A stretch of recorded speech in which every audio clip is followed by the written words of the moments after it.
Good morning students. आज अपन पढ़ेंगे third unit. Third unit में है प्रोटोप्लास्ट। Protoplast culture.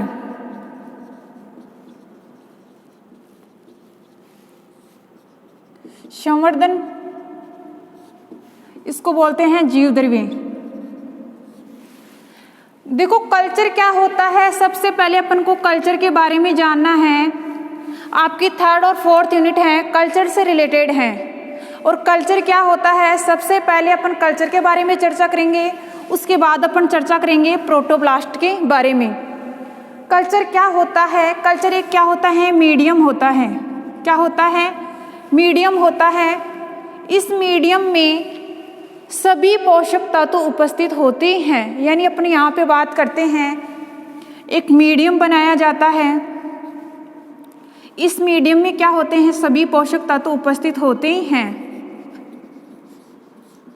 सभी पोषक तत्व क्या होते हैं, उपस्थित होते हैं। जैसे अपन बात करते हैं nitrogen, calcium, potassium, boron, nitrogen, sodium, यानी विटामिन्स, प्रोटीन, लिपिड, केमिकल्स। यानी कहने का मतलब इस लिपिड में यानी इस कल्चर में सभी पोषक तत्व उपस्थित होते हैं। यानी वे पोषक तत्व उपस्थित होते हैं जो एक प्लांट की ग्रोथ के लिए आवश्यक होते हैं। एक ग्रोथ के लिए क्या आवश्यक होते हैं, आवश्यक होते हैं प्लांट की। यानी कल्चर मीडियम पर अपन प्लांट का कोई सा भी भाग लेके उसको विभिन्न प्रोसेस से गुजार के उसके बाद अपन कल्चर मीडियम तक पहुंचाते हैं। जैसे ही कल्चर मीडियम तक पहुंचाते हैं अपन, तो इस कल्चर मीडियम में अपन ढालते हैं उस भाग को। तो कल्चर मीडियम में क्या होते हैं, सभी पोषक तत्व उपस्थित होते हैं। ऐसे पोषक तत्व जो कंप्लीट प्लांट की कंप्लीट ग्रोथ के लिए आवश्यक होते हैं। जैसे सबसे पहले मैं बात करती हूँ, ये प्लांट है।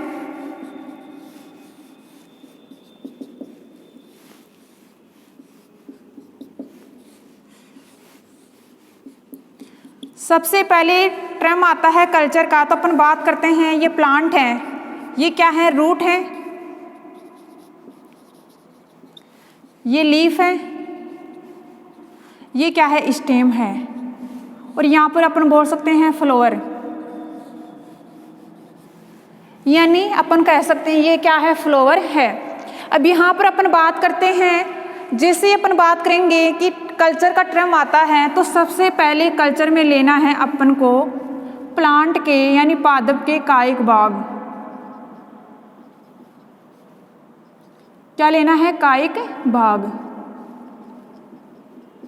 देखो कल्चर मीडियम में क्या होता है, प्लांट के कायिक भागों को, जैसे जड़, तना, लीफ, या इनके जो अग्रभाग होते हैं ना, शीर्ष वाले भाग जहाँ पर विभाजन करने की क्षमता अधिक होती है, उस भाग को भी अपन ले सकते हैं। लेकिन यहाँ पर लेने के पश्चात, जैसे आप सपोज करो अपन ने ये भाग ले लिया इस प्लांट का अग्रभाग, चाहे वो कलिका हो, चाहे अपस्थानिक शाखा हो, चाहे जड़ हो, चाहे तना का शीर्ष वाला भाग हो, या लीफ हो सकती है, या स्टेम हो सकता है, या रूट हो सकती है। यानी अपन को लेना है अग्र वाला भाग। प्लांट के जितने भी पार्ट होते हैं उनके अग्र वाला भाग, या उन प्लांटों के कायिक भाग, जैसे लीफ, स्टेम और रूट ले लिया अपन ने। इनके अग्र भाग भी ले सकते हैं, जैसे इसका अग्र भाग यहाँ पे है। तो जैसे अपन इनको लेते हैं, तो सबसे पहले अपन क्या करते हैं, देखो प्रोसेस होती है कल्चर मीडियम में। ये नहीं है कि अपन डायरेक्ट प्लांट का यहाँ से लीफ उठाया और कल्चर मीडियम में ढाल दें और फिर बोले कि कल्चर मीडियम में इस लीफ से नया प्लांट बने जाएगा, लेकिन ऐसा होता नहीं है। कल्चर मीडियम में क्या होता है, प्रोटोप्लास्ट कल्चर मीडिया, यानी अपन कह सकते हैं प्रोटोप्लास्ट कल्चर। होता क्या है प्रोटोप्लास्ट, सबसे पहले अपन बात करते हैं कि जैसे इस कल्चर के लिए अपन ने ले लिया प्लांट के कायिक भागों में से अपन ने क्या ले लिया, लीफ। क्या ले लिया, लीफ। अब देखो हर कल्चर के लिए अलग अलग चीज़ों की आवश्यकता होती है। जैसे प्रोटोप्लास्ट टर्म आया तो अपन को पता चलता है कि प्रोटोप्लास्ट किस में होता है, लीफ में होता है। मोस्टली प्लांटों के जो लीफ होती है उसमें ज़्यादा होता है। उसी के बाद अपन बात करते हैं केलस कल्चर की। केलस कल्चर में अपन लेते हैं केलस जहाँ पर प्रेजेंट होता है वहाँ पर कोशिका विभाजन की क्षमता अधिक होती है। जैसे अपन कह सकते हैं तना का शीर्ष भाग, शीर्ष भाग में क्या होती है, सेल डिवीजन की अधिक क्षमता होती है, तो उस शीर्ष भाग को अपन केलस कल्चर के ले लेते हैं। इसी प्रकार अपन लीफ को लेंगे प्रोटोप्लास्ट कल्चर। अब यहाँ पर अपन को ध्यान में रखना है, अपन जिस प्लांट को ले रहे, जिस प्लांट से अपन ने लीफ ले रहे हैं, देखो क्या क्या ध्यान रखना है। सबसे पहले अपन को लेनी है लीफ। क्या लेनी है इस कल्चर के लिए, सबसे पहले क्या लेनी है अपन को, लीफ। फर्स्ट क्या हो गई, लीफ हो गई। लीफ अपन ने ले ली। अब लीफ लेने से पहले उस प्लांट के बारे में अपन को जानना है, प्लांट स्वच्छ है, शुद्ध है, तो वहाँ से अपन लीफ लेंगे, या फिर ग्रीन हाउस में से अपन लीफ लेंगे। अपन ने सबसे पहले क्या ले ली, लीफ ले ली। सेकेंड अपन करते हैं स्टेलाइजेशन। देखो ये प्रोसेस है, एक वाइज सीक्वेंस चलेगी। ये नहीं है कि अपन ने स्टेलाइजेशन पहले कर रहे हैं उसके बाद लीफ ले रहे हैं, तो ये क्या है, सीक्वेंस होगा। सबसे पहले अपन ने लीफ ले ली, हेल्थी प्लांट से ली है, कोई डिजीज नहीं है उस प्लांट में, और लीफ ही क्या है, स्वच्छ है। उसके बाद अपन बात करते हैं निर्जमीकरण की। किसकी बात करते हैं, निर्जमीकरण। निर्जमीकरण क्या होता है, उस लीफ के ऊपर जितनी भी अशुद्धियां हैं, उस लीफ के ऊपर जितनी भी अशुद्धियां हैं उसको हटाना। जैसे अपन बात करते हैं निर्जमीकरण में, जैसे ये लीफ है, इस लीफ के ऊपर क्या है, अशुद्धियां हैं। जैसे अपन बोल सकते हैं केमिकल, धूल मिट्टी, सूक्ष्म जीव, कुछ भी हो सकते हैं सूक्ष्म जीव, यानी अपन कह सकते हैं अशुद्धियां कुछ भी हो सकती हैं। अब इन अशुद्धियों को हटाने के लिए उस लीफ को अपन क्या करते हैं, निर्जमीकरण करते हैं। यानी उस लीफ के ऊपर जितने भी सूक्ष्म जीव हैं, अशुद्धियां हैं, धूल के कण हैं, उसको हटाने के लिए अपन क्या करते हैं, उस लीफ को निर्जमीकरण करते हैं। अब यहाँ पर निर्जमीकरण में अपन को टाइप लिखना है, निर्जमीकरण किन किन प्रकार से हो सकता है। तो यहाँ पर अपन बात करते हैं निर्जमीकरण हो सकता है हाई टेम्परेचर, हाई टेम्परेचर की बात करते हैं। देखो कुछ लीफ होती हैं उनमें सूक्ष्म जीव होते हैं, अगर उस लीफ को अपन हाई टेम्परेचर पर यानी अधिक तापमान पर रख देते हैं थोड़ी देर के लिए, तो उसमें जितने भी सूक्ष्म जीव होते हैं वो क्या हो जाते हैं, मर जाते हैं। यहाँ पर सेकेंड स्टेलाइजेशन यानी सेकेंड निर्जमीकरण की बात करते हैं हॉट वाटर, गर्म जल। देखो इस लीफ के ऊपर अपन कुछ गर्म जल ढालते हैं, तो जो लीफ के ऊपर कुछ अशुद्धियाँ हैं, सूक्ष्म जीव हैं, वो भी क्या हो जाते हैं, मर जाते हैं। उसके बाद अपन बात करते हैं केमिकल की। कुछ सूक्ष्म जीव क्या होते हैं, गर्म जल या अपन कह सकते हैं हाई टेम्परेचर से नष्ट नहीं होते हैं, तो उसको अपन उस लीफ को किस में डालते हैं, केमिकल में डालते हैं। जिससे केमिकल में डालते हैं तो उसके ऊपर जितनी भी सूक्ष्म जीव क्या हो जाते हैं, मर जाते हैं। अपन बात करते हैं, इसके बाद अपन बात करते हैं निर्जमीकरण केमिकल के द्वारा भी हो सकता है, हाई टेम्परेचर के द्वारा भी हो सकता है, हॉट वाटर के भी द्वारा हो सकता है। यानी अपन ये प्रकार अपन को ध्यान में रखना है। अब सेकंड पॉइंट हो गए, सबसे पहले अपन ने ले ली लीफ, ले ली, उसके बाद लीफ को क्या करवाया अपन ने, निर्जमीकरण करवाया। निर्जमीकरण कोई से भी प्रकार से करवा सकते हैं, हॉट वाटर से भी करवा सकते हैं, अपन केमिकल से भी करवा सकते हैं, और हाई टेम्परेचर भी करवा सकते हैं। थर्ड पॉइंट आता है अपन का, निर्जमीकरण के बाद इस लीफ है, इस लीफ की जो बाह्य त्वचा है, एपिडर्मिस है, उसको हटाते हैं, यानी एपिडर्मिस को हटाना। अब यहाँ पर थर्ड पॉइंट है, एपिडर्मिस को जैसे उसकी बाह्य त्वचा को हटाते हैं, लीफ की जो बाह्य त्वचा है उसको हटाते हैं, तो यहाँ पर दो प्रकार से अपन हटा सकते हैं। एक तो हटा सकते हैं एंजाइमेटिक द्वारा,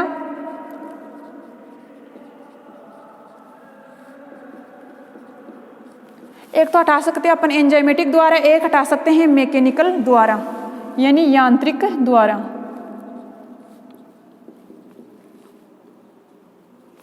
तो एपिडर्मिस हटाने के लिए अपन दो प्रोसेस काम में ले सकते हैं, एक तो हो गई एंजाइमेटिक द्वारा और सेकंड है यांत्रिक द्वारा। दोनों मेथडों से अपन क्या लीफ की एपिडर्मिस हटा सकते हैं। उसके बाद अपन बात करते हैं, देखो एपिडर्मिस हटाते हैं तो कभी कभार जैसे अपन इसमें तो काम लेते हैं मोस्टली चिमटी, इसमें तो जो एपिडर्मिस होती है ना, व्हाइट कलर की लीफ के ऊपर व्हाइट कलर की मोम की सी परत होती है, उसको बोलते हैं एपिडर्मिस।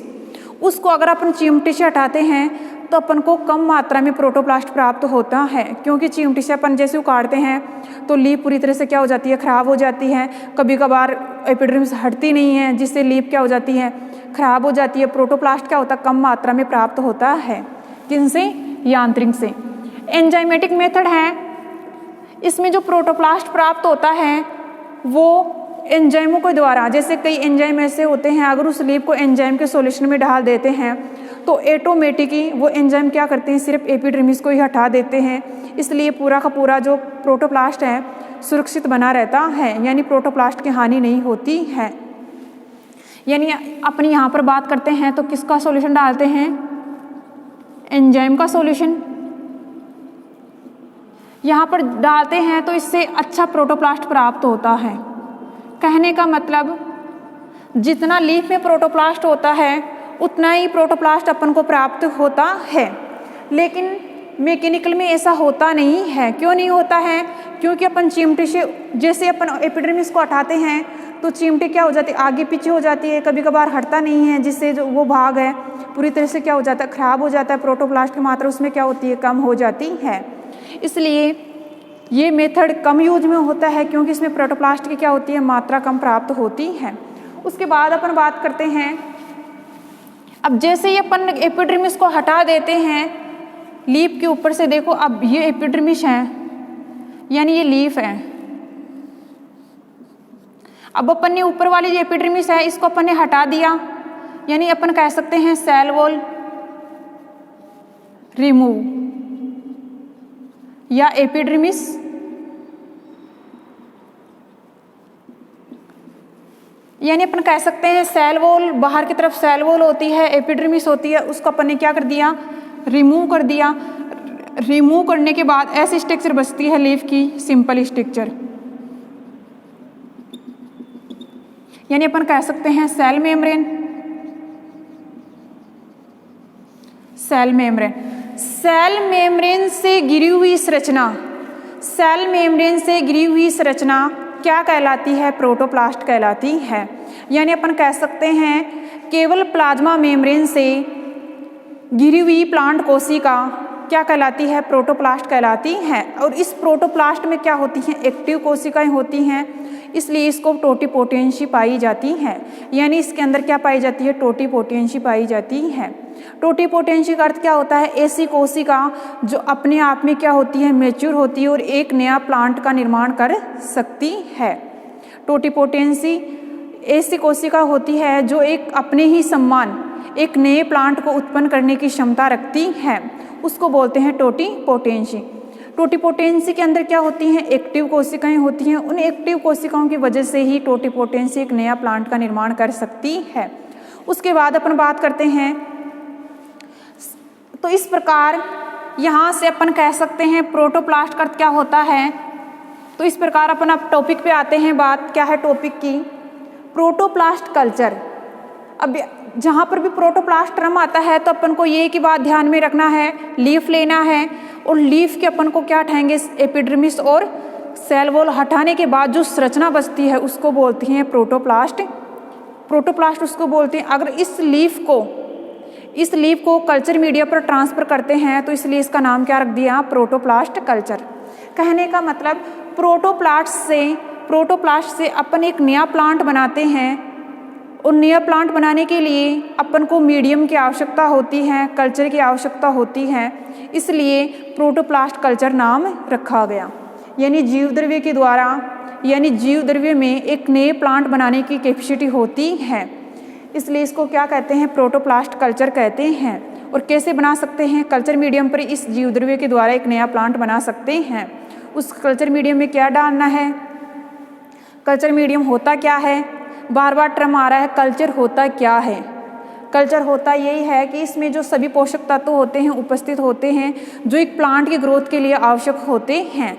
लेकिन ये पोषक तत्व कल्चर मीडियम में उपस्थित होते हैं, एक साथ नहीं होते हैं। जैसे अपन ने 2-3 केमिकल, अपन कह सकते हैं विटामिन पहले डाल दी, उसके बाद अपन हार्मोन लास्ट की कड़ी में डलता है हार्मोन, उसके बाद अपन बोलते हैं कुछ तत्व कम रह गए तो इस प्लांट की जो कल्चर है सही ढंग से हो रहा है या नहीं हो रहा है, उसके अनुसार थोड़े से केमिकल और डाल देते हैं और सबस्टेंस डाल देते हैं। उसके बाद लास्ट कंडीशन में डालते हैं अपन हार्मोन डालते हैं। तो मोस्टली 2 ही हार्मोन अपन काम में लेते हैं, ऑक्सिन और साइटोकाइनिन। अगर ऑक्सिन और साइटोकाइनिन की रेशियो अपन अनुपात सही ढंग में डालते हैं 1:1 अनुपात में, तो उस प्रोटोप्लास्ट से अपन को रूट और शूट दोनों देखने को मिलती हैं। अगर ऑक्सिन की कंसंट्रेशन अपन ज़्यादा डाल दें और साइटोकाइनिन की कंसंट्रेशन अपन कम डाल दें, तो सबसे पहले प्रोटोप्लास्ट से किसका निर्माण होता है? जड़ का निर्माण होता है। यह आपको प्लांट फिजियोलॉजी बुक है, उसमें वहाँ से अपन को पता चल जाएगा कौन सा हार्मोन का क्या काम होता है। यानी ऑक्सिन का मोस्टली काम होता है, कोई भी टिश्यू होता है प्रोटोप्लास्ट कल्चर में, अगर ऑक्सिन हार्मोन अपन डाल रहे हैं तो ऑक्सिन हार्मोन सिर्फ उस टिश्यू से रूट का ही निर्माण करता है। किसका निर्माण करता है? रूट का ही निर्माण करता है। लेकिन जैसे अपन बात करते हैं साइटोकाइनिन, तो साइटोकाइनिन सिर्फ क्या करता है? उस टिश्यू में डिवीजन करवाता है और डिवीजन करके शूट का निर्माण करता है। यानी दोनों का काम अलग अलग हो गया। ऑक्सिन रूट का फॉर्मेशन करता है जबकि साइटोकाइनिन शूट का फॉर्मेशन करता है। शूट का अर्थ होता है तना। तो यहाँ पर अपन कह सकते हैं कल्चर क्या होता है? एक मीडियम ही होता है, उस मीडियम में सभी पोषक तत्व उपस्थित होते हैं। लेकिन ये पोषक तत्व एक साथ नहीं होते, अलग अलग बीकरों में, जैसे ये बीकर है इसमें इतने पोषक तत्व उपस्थित होते हैं, फिर उस टुकड़े को यहाँ पर डालेंगे, उसके बाद अगले वाला बीकर है उसमें इतने पोषक तत्व उपस्थित होते हैं, फिर यहाँ से लीफ को निकाल करके यानी यहाँ से इस प्रोटोप्लास्ट को निकाल करके अगले वाले बीकर में ट्रांसफर करेंगे, उससे नेक्स्ट क्लास में बीकर में, यानी अगले स्टेप में चलता रहेगा। इस प्रकार ये क्या होता है? प्रोटोप्लास्ट कल्चर होता है, यानी अपन कह सकते हैं प्रोटोप्लास्ट। तो सबसे पहले अपन को इस कल्चर के लिए क्या लेनी है? लीफ लेनी है। तो अपन कह सकते हैं प्रोटोप्लास्ट कल्चर यानी लीफ होती है। अगर उसकी सेल वॉल को हटा देते हैं, एपिडर्मिस को हटा देते हैं, तो शेष क्या रहता है? प्लाज्मा मेम्ब्रेन रहती है, और शेष प्लाज्मा मेम्ब्रेन को क्या कहते हैं? प्रोटोप्लास्ट कहते हैं। प्रोटोप्लास्ट के अंदर एक्टिव कोशिकाएं होती हैं, और एक्टिव कोशिका की वजह से ही वो टोटिपोटेंसी का गुण प्रदर्शित करती हैं। टोटिपोटेंसी का अर्थ क्या होता है? कि एक कंप्लीट प्लांट बनाने की क्षमता रखती हैं ये कोशिकाएं। उसके बाद अपन बात करते हैं, इसी प्रकार अपन संकर प्लांट होते हैं, हाइब्रिड प्लांट होते हैं। 2 अलग अलग जातियों के लीफ लेके, जैसे अपन ने बात की टोमेटो और पोटैटो की, 2 अलग अलग लीफ अपन ने ले ली, दोनों लीफों की कोशिका भित्ति हटा दी अपन ने। कोशिका भित्ति हटाने के बाद शेष क्या रहता है? प्रोटोप्लास्ट रहता है। दोनों का प्रोटोप्लास्ट फ्यूजन करवा के, यानी सेंट्रोफ्यूज में एक लीफ का प्रोटोप्लास्ट डालते हैं, इसी प्रकार दूसरी लीफ का प्रोटोप्लास्ट डालते हैं। किसमें? सेंट्रीफ्यूज में। अब दोनों का प्रोटोप्लास्ट क्या हो जाता है? मिक्स हो जाता है, और मिक्स के बाद जो प्रोटोप्लास्ट मिक्स होता है उसको कल्चर मीडिया पर डालते हैं। कहाँ पर डालते हैं? कल्चर मीडिया पर डालते हैं, और कल्चर मीडिया पर डालते हैं तो उनके द्वारा क्या होता है? नया प्लांट बन जाता है। और जो नया प्लांट बनता है उसको अपन कहते हैं सोमेटिक हाइब्रिडाइजेशन। यानी क्या कहते हैं? सोमेटिक प्रोसेस को क्या कहते हैं? Somatic hybridisation. इस प्रोसेस को क्या कहते हैं? सोमेटिक हाइब्रिडाइजेशन कहते हैं। और इनके द्वारा जो प्लांट उत्पन्न होता है उसको बोलते हैं हाइब्रिड प्लांट। क्या बोलते हैं? Hybrid plant. तो इस प्रकार अपन ये बातें कर सकते हैं, यानी अपन को ध्यान में रखना है। सबसे पहले ये पॉइंट क्या है? Sequence by sequence. अपन नेक्स्ट क्लास होगी तो अपन इनको एक एक के बारे में पढ़ेंगे। लीफ लेंगे, कैसे लेंगे, उसके बाद स्टेरिलाइजेशन की बात करेंगे, तो स्टेरिलाइजेशन की पूरी डिटेल आएगी, कितने प्रकार से हो सकता है, इस प्रकार भी अपन को क्या चाहिए। उसके बाद अपन बात करते हैं, थर्ड पॉइंट आता है एपिडर्मिस को हटाना। तो जैसे अपन एपिडर्मिस हटाते हैं तो उसके बाद अपन 2 मेथड से हटा सकते हैं, एंजाइमेटिक मेथड से और यांत्रिक मेथड से। एपिडर्मिस को हटाने के लिए मोस्टली यूज होता है एंजाइमेटिक मेथड। और इसका लाभ क्या होता है? क्यों ही होता है एंजाइमेटिक मेथड लाभदायक क्यों होता है? क्योंकि इनसे प्रोटोप्लास्ट अधिक मात्रा में प्राप्त होता है। किनसे? एंजाइमेटिक विधि से। और दूसरी बात, इसमें अधिक प्रोटोप्लास्ट प्राप्त होता है। दूसरी बात, इसमें जो प्रोटोप्लास्ट है पूरी तरह से क्या रहता है? सुरक्षित रहता है, हानि कम होती है। इसी प्रकार अपन बात करते हैं यांत्रिक की बात करते हैं तो यांत्रिक में क्या होता है? चिमटी से हटाते हैं, ये भी अपन को ध्यान रखना है। और चिमटी से जेट हटाते हैं अपन तो क्या हो? प्रोटोप्लास्ट की हानि क्या होती है? ज़्यादा होती है। उसके बाद एपिडर्मिस हटाने के बाद जो शेष सेल रहती है, शेष प्लांट की जो सेल रहती है उसको बोलते हैं प्रोटोप्लास्ट। यानी कहने का मतलब अपन ने ये लीफ ले ली, लीफ के बाद अपन ने कवर स्लिप हटा दी, ये सेल वॉल एपिडर्मिस अपन ने हटा दी, और जैसे ही हटाने के बाद अब ये कोशिका बचती है, यानी अपन कह सकते हैं जो कोशिका बचती है शेष, उसको क्या बोलते हैं? सेल मेम्ब्रेन युक्त कोशिका।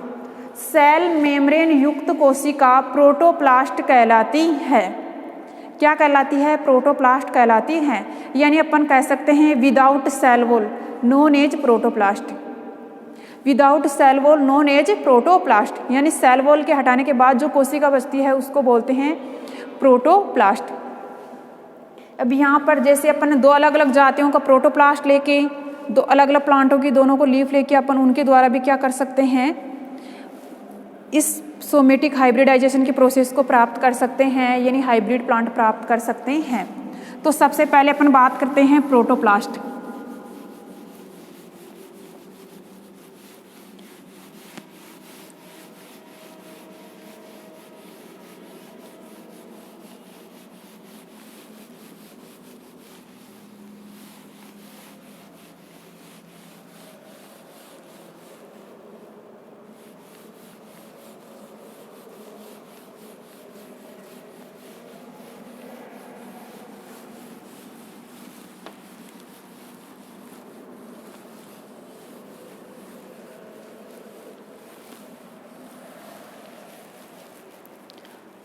तो प्रोटोप्लास्ट की अपन बात करते हैं, तो प्रोटोप्लास्ट में क्या होता है? विदाउट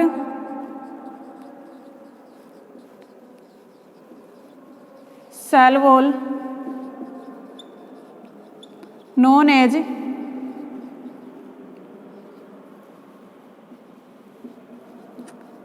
प्रोटोप्लास्ट, यानी without cell wall known as क्या कहलाता है? प्रोटोप्लास्ट। यानी अपन बात करते हैं ये लीफ है, ये क्या है? इसके अंदर एपिडर्मिस है, ये अपन कह सकते हैं सेल वॉल।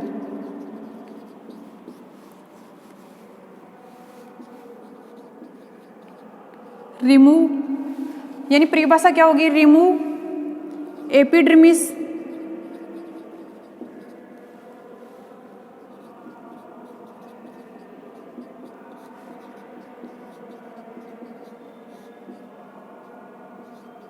या एंजाइम सॉल्यूशन, यानी क्या करते हैं? रिमूव एपिडर्मिस, रिमूव एपिडर्मिस कर सकते हैं चिमटे के द्वारा और एंजाइमेट द्वारा। तो शेष क्या रहता है?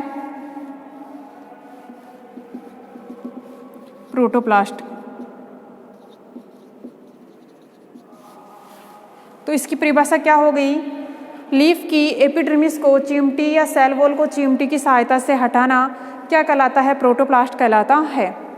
सबसे पहले इसमें अपन ने लीफ ले ली, हेल्थी प्लांट से ली है, स्वच्छ प्लांट से लिए हैं, और उसके बाद इसको स्टेलाइजेशन कर लिया, और स्टेलाइजेशन के अपन को हेडिंग में क्या है? Protoplast culture.